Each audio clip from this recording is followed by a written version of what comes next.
আহিছোঁ প্ৰায় ঘৰৰ পৰা 4-5 কিলোমিটাৰ খোজকাঢ়ি আহিছোঁ আৰু ইয়াতে নদীত এতিয়া গা ধুম বুলি আহিছোঁ। তো ব্লগটো যদি ভাল লাগিল তেতিয়াহ'লে ছাবস্ক্ৰাইব কৰি দিব আৰু লাইক কৰি দিব। আৰু এই নদীখন যে আছে আপোনাৰ, এইখন আমাৰ যি ককা দেউতাহঁতৰ ঘৰ আছিলে তো ইয়াতে আছিলে, সেইবোৰ চব উটুৱাই লৈ যোৱা হ'ল নদীয়ে। আৰু ইয়াতে ককা দেউতাহঁতে ঘৰ বনাই যিহেতু থাকিছিলে বহুত, আজি প্ৰায় আপোনাৰ 60-70 বছৰ আগৰ কথা।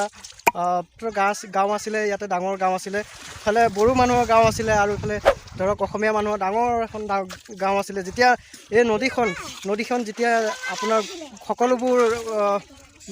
সকলোবোৰ যেতিয়া উটুৱাই লৈ গ'ল, তেতিয়া আমাৰ বেলেগ জেগাত অইন জেগাত যোৱা হ'ল। মানুহসকল চব কেনি গুচি গ'ল, ঘোঁৰা মৰা গ'ল, শিঙৰি যি পাহাৰ গাঁও বুলি কয়, পাহাৰ গাঁৱত গ'ল আৰু ইফালে বহুত জেগাত তেনেকৈ গুচি গ'ল। তো নদীত নামি যাম এতিয়া।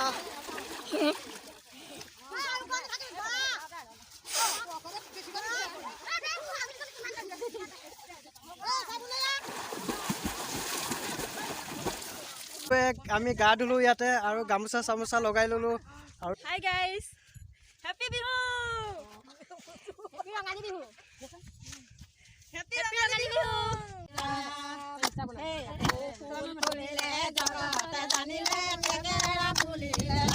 আৰু এনেকৈ নদী কিনাৰত আমি বিহু মাৰিছে আমাৰ মাহঁতে আৰু বৰমাহঁতে।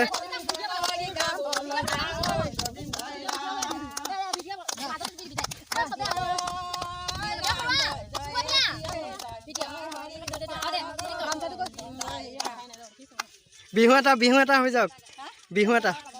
এই ছোৱালীবিলাক কেলে আছে, ছোৱালীবিলাক গা এটা গান। ৰিল বনোৱাতহে লাগিছে অতি।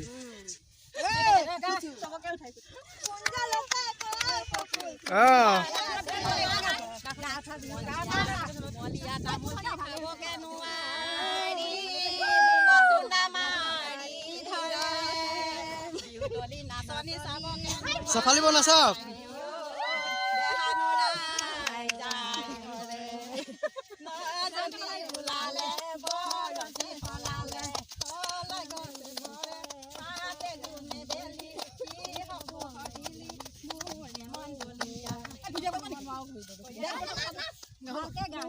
মন বসন্ত লাগে মন আনন্দ বিহুটি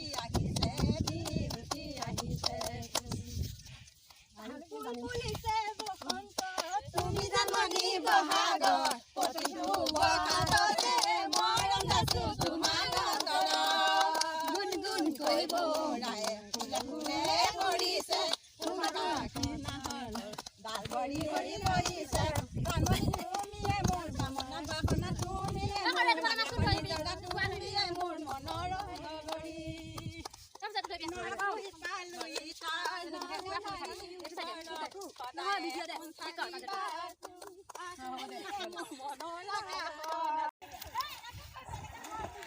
আৰু এনেকৈ নাও আহি আৰু সৌফালে আছে। আগত মই এটা ভিডিঅ' বনাইছিলোঁ, তাতে আপোনাৰ ভাত বনাই খাইছিলোঁ সেইখিনি জেগাত। আৰু সেইফালে আছে আমাৰ ঘৰ, এইফালে গুপ্তেশ্বৰ মন্দিৰ আছে আৰু এইফালে সৌটো এটা চুটি পাহাৰ বুলি কয়, সেইটো চুটি পাহাৰ, তাত মেলা হয়। আৰু এনেকৈ এয়াই আৰু বছৰেকৰ বিহুত গা ধুব আহিলোঁ। তো সকলোকে